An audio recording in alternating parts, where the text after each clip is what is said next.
Thanks very much. And we're very pleased to have with us today the Executive Director ad interim of UNAIDS, Gunilla Carlsson. Ms. Carlsson, the floor is yours. Thank you so much. I'm happy to be here today to talk with you about a few things that are happening at UNAIDS, the joint program for HIV/AIDS in the United Nations. We had our program coordinating board meeting in June, and we had several important items on the agenda. I had the opportunity to brief the board on the importance of partnerships and of galvanizing political leadership to reach the 2020 FAST targets. I also talked about UNAIDS Management Action Plan, which we have established to ensure that UNAIDS Secretariat is a healthy, equitable and enabling workplace for all staff. The board welcomed the actions taken to date by the UNAIDS Secretariat and the many still planned to eliminate all forms of harassment from our workplace and develop a fully enabling workplace environment. The board was also presented with a short list of candidates for the position of Executive Director of UNAIDS and heard from the chair of the search committee who introduced the committee's report. The chair of the board has now sent the report to the Committee of Co-Sponsoring Organizations led by UNFPA Dr. Natalia Kanem, which will make its recommendation to the United Nations Secretary General. The UN Secretary General will make the final decision about the appointment of the new Executive Director of UNAIDS.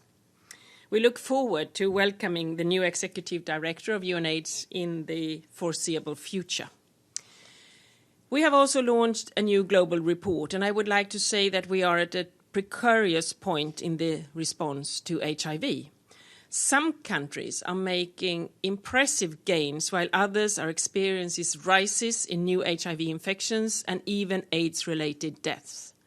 Annual gains are getting smaller, and the pace of progress is slowing down.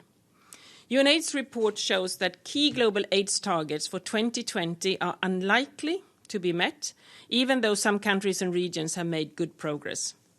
Globally, there are now over 23 million people on treatment, surviving, thriving, and living healthy lives, and that's good news.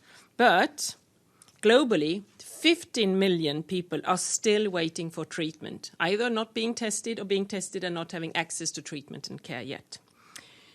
New infections are not declining fast enough. We are seeing continuing rises in new infections and AIDS-related death in Eastern Europe and Central Asia and in the Middle East and Northern Africa. Men are not still being reached as widely as women, and children are not getting access to treatment. Only half of all children living with HIV had access to treatment in 2018. Key populations, which now makes up to 54% of the new HIV infections, are still not being reached. And we are talking about sex workers, people who use drugs, men who have sex with men, transgender people, prisoners, and their partners. Add to this, ladies and gentlemen, that available resources in 2018 had fallen by almost $1 billion, and there is a finance gap of $7 billion at date. The data in this year's report is deeply concerning. It shows that ending AIDS will not be possible unless we are investing adequately and smartly, focus on people first, not diseases, and that we create roadmaps for people and locations still being left behind. We have to take a human rights-based approach to reaching the people most affected by HIV.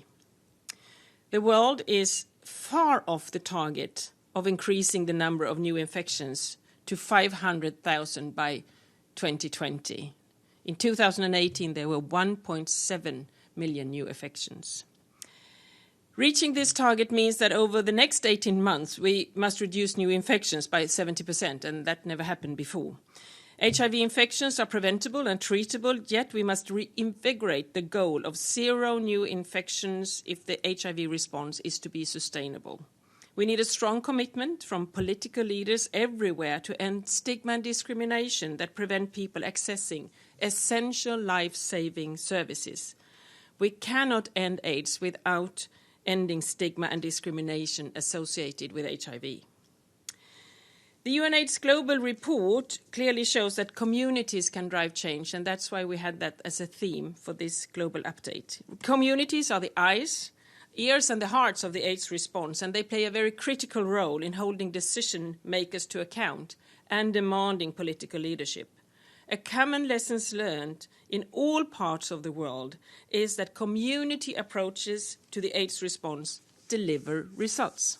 The more we invest in communities, the closer we get to ending AIDS.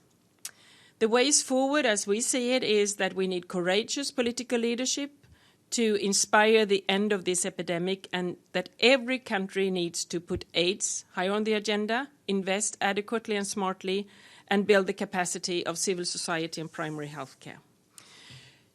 To deliver non-discriminatory human rights-based and people-centered HIV services at the head of the communities most affected by HIV is to deliver smartly.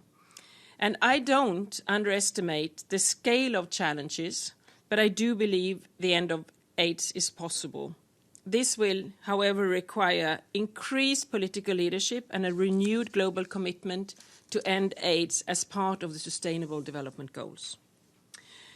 This brings me to the upcoming ECOSOC resolution on UNAIDS. The draft resolution, which member states will debate and adopt on the 24th of July here in New York, is a clear and strong member state support on the continued leadership role in the response of UNAIDS. It reaffirms UNAIDS' pivotal role in galvanizing and supporting the AIDS response as part of the SDGs and stresses the need for UNAIDS to continue providing the critical support.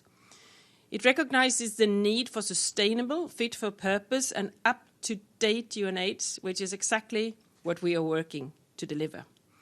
The resolution also recognizes that AIDS is not over and stresses the need to invigorate the AIDS response to increase momentum towards the 2020 targets in countries where results are lacking. And I think that UNAIDS' latest report shows clearly that the work that UNAIDS is doing to sound the alarm and to garner the global support which is so urgently needed. So I'd like to thank you for taking the time to listen to this brief update, and I would be happy to answer any questions. I thank you. Thanks very much. We'll open up the floor to the questions. Please identify yourself to the speaker. Yes, Tarek. Thank you very much, Ahmed Fadi, American Television News. Thank you for the briefing. I just have a question. At the opening of your statement, you said that 23 million AIDS patients are on treatment, while 50 million awaits, and the increase in the regions in East and Central Europe, Middle East, and North Africa. What are the reasons for the increase in these regions in particular? Is it the lack of knowledge, which I think that it's global issue, the risks and the ways to prevent from getting the HIV, catching the HIV? Or is it government programs or finance? What is how can we pinpoint the reason and the increase in those regions in particular? Thank you. Thank you for your question. And yes, we can pinpoint. And for example, in Middle East and Northern Africa, but equally also in Eastern Europe and Central Asia, a lot of the increase is actually among those that we call the key populations. So new infections are focused there, and that means why we also have to raise this as a human rights issue and to make sure that we are not leaving anyone behind, because access not only to treatment and care, it's equally also access to rights. And that's why we have to address the key populations. I think also the issue of knowledge is something where we have to understand that each and every generation needs to get better understanding. The knowledge about HIV, the spread of HIV and sexual transmitted infections is flat the last 10 years. In an era of internet and knowledge and more investments in education, we still see that sexual comprehensive education is needed in order to also make young people more aware. So the lack of knowledge, I think it is one thing that we need to tackle together. Yeah, you just... in your statement, you just talked about dramatic drop in aid for UNAID. how do you plan to fill in the gap, which is immense amount of financial sort of for you? It's a setback. How do you plan to meet this? And do you have any assurances from the member states? Because AIDS continues to be a daunting task. So thank you. The UNAIDS in itself as a coordinating mechanism, we are not using too much of the money available. We are just coordinating and making sure that data and knowledge is there. But what we see with the global financial flows and the identification of the 1 billion gap, it is that the global solidarity that has carried a lot of the response is declining faster than the HIV epidemic.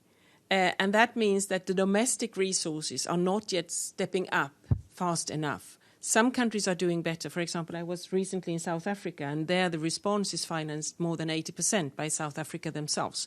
But there are many other countries with high epidemics, very dependent on the global solidarity and funding. That's why we urge and really discuss a lot now the upcoming replenishment of the Global Fund for Fight AIDS, TB and Malaria that are having their replenishment meeting in France in the autumn to have a fully funded global fund. That will also be a signal that we are still taking care of the leftovers from the MDG era and understanding that AIDS is not yet over and we need to continue to invest in it because it pays off and it's a good, smart investment. Thank you. George Baumgarten, correspondent for Jewish newspapers in North America and other media as far afield as Kazakhstan.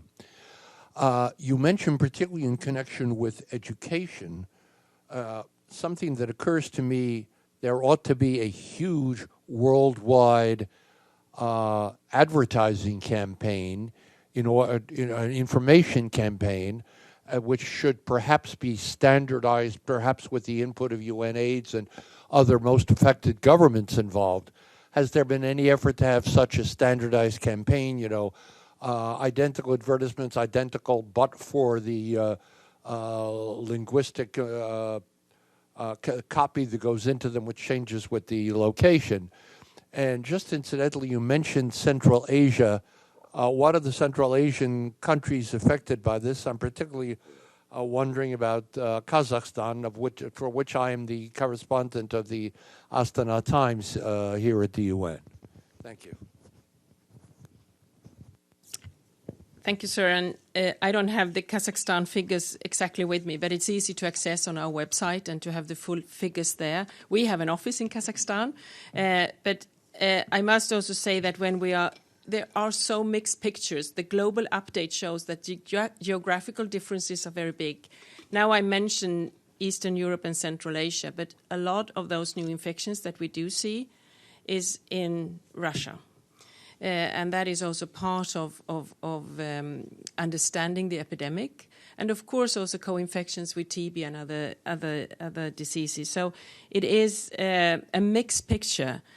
And that leads me to your first question. What can we do about it? I don't underestimate the power of a sound and smart, good global discussion around relationships, about sexuality, about understanding to have good responses to HIV, sexual transmitted diseases. But what we have learned is actually what we are talking about, communities.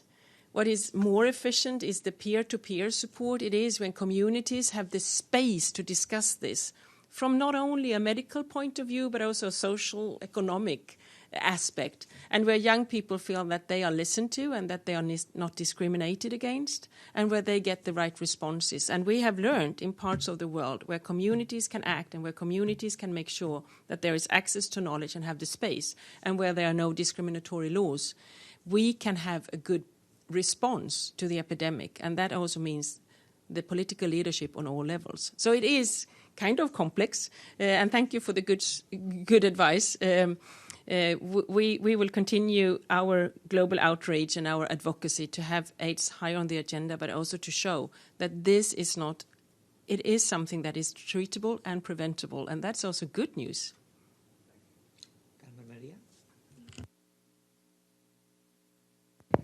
Carmen Maria Rodriguez of Radio Marti. I have two questions. You mentioned 1 billion, but you also mentioned 7 billion. If you can answer that big gap.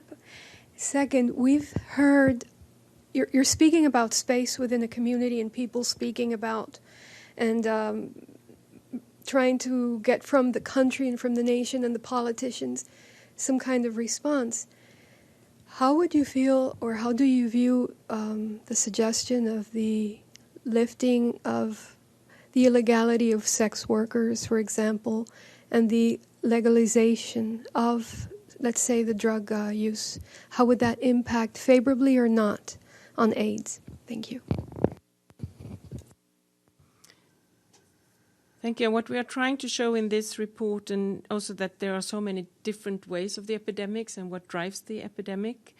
And what I also wanted to say with the gap, the 1 billion gap, it is that what we saw in 2018 in our global data is that during that year, 1 billion less was available for the response. And that's both domestic and global financing. So that is the drop in just 1 year, adding to the total global gap that we do have for $7 billion. So the gap for available financial resources is increasing, and that's what we wanted to alarm about. And also that we, globally, the world, are abandoning something that was part of the Millennium Development Goals, and we have done well. But we can't leave this now. It will be too early. It's not yet over, and that's why we are a little bit alarmists. Talking about the question about sex workers, people who inject drugs, and key populations. UNAIDS, with our mandate, we really address this as not only a human rights issue, but even more so from access to services and having the rights to be able to have treatment and care wherever you are. And when that is neglected, we really see that HIV thrives and it's spread. So that's why it's not only smart economics, it's also humanitarian and very good investments to make sure that people who are living in prisoners, for example, and their partners, or sex workers or people who inject drugs, that they are not being punished or being excluded from the social discussion. Then I'm fully aware about criminalization of, for example, sex work in parts of the world due to the cultural aspects, due to the debate that's going on. But we really look to these huge groups of people that still care, that we still have to care about and work with, because they are a reality, and that's how we address it. The same, actually, when it comes to drug use. UNAIDS have published a few of those documents really showing about harmful policies that can actually pull people into poverty and the risk of also having higher exposure to acquire HIV due to harmful drug policies. It is a very complex issue, and I hope I partly responded to your question. Thank you. Thanks, and I think that's it for questions, but I'd like to thank our speaker, Gunilla Carlsson. Thanks very much for your briefing. Thank you so much. Thanks for your interest. And please stay for Monica Villela-Grayling.